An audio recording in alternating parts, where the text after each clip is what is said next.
à mon jeune âge aujourd'hui, on dit trésor humain vivant. Et jusqu'à présent, le nom est tellement lourd pour moi. Mais je pense que d'une part, c'est parce que aussi il y a eu quelque chose qui a été fait, il y a eu un parcours et aussi et les experts ont jugé vraiment que nous avons quelque chose comme connaissance qui mérite d'être mise à la disposition d'une communauté, de notre société et aussi du pays, et aussi voir comment transmettre ça à une nouvelle génération. Je pense que c'est ça qui a fait et vraiment c'est un honneur pour moi. Vu déjà le titre Trésor humain vivant, ça veut dire que c'est une interpellation et aussi c'est un encouragement à transmettre ce que nous avions comme savoir à une nouvelle génération pour que nos valeurs culturelles puissent être pérennes, pour que ça puisse être gardé.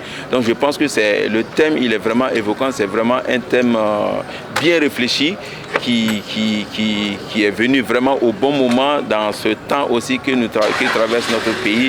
On est vraiment appelé à se ressourcer, à aller en arrière et aussi de voir tout ce que nous avons comme valeur culturelle, tout ce que nos aïeux nous ont légué comme valeur, qui nous unit, qui crée de la paix, qui crée tout ce qui est comme valeur humaine entre nous. Je pense que c'est le bon moment de travailler ces questions-là.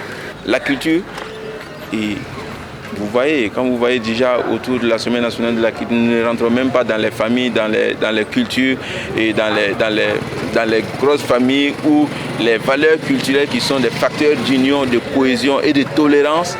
Et quand vous voyez aussi une mobilisation massive ici à Bobo-Dioulasso, tout le pays est mobilisé pour accueillir la Semaine nationale de la culture, ça veut dire ce que ça veut dire. Vous voyez, vous avez vu la mobilisation de toutes franges de la société, toutes les franges de la société se sont réunies à l'ouverture et vous voyez dans la ville, partout où vous partez, il y a de l'ambiance, il y a de la cohésion, il y a de la paix. Je pense que la culture, c'est vraiment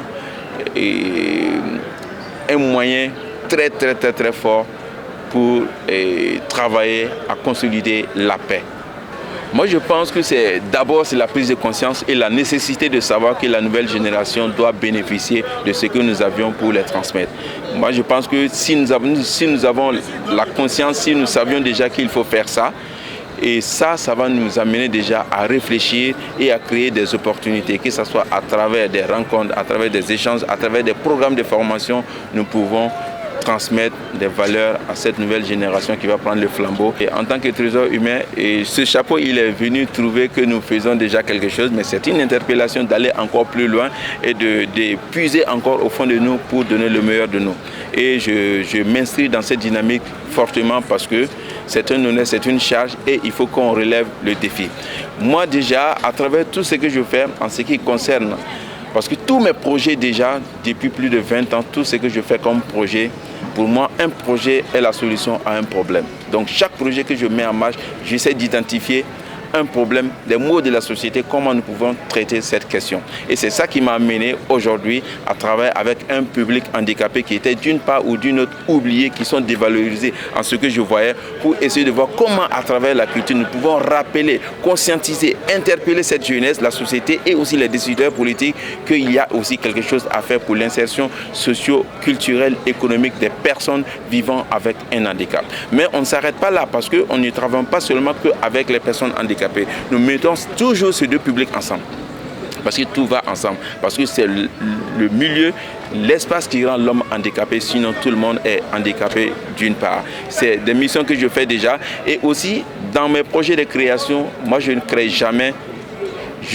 jamais pour créer. Je crée toujours pour régler une situation. Et aujourd'hui, avec ce nouveau chapeau, c'est encore de redoubler d'efforts et de travailler en créant des opportunités, des occasions de transmission pour une nouvelle génération.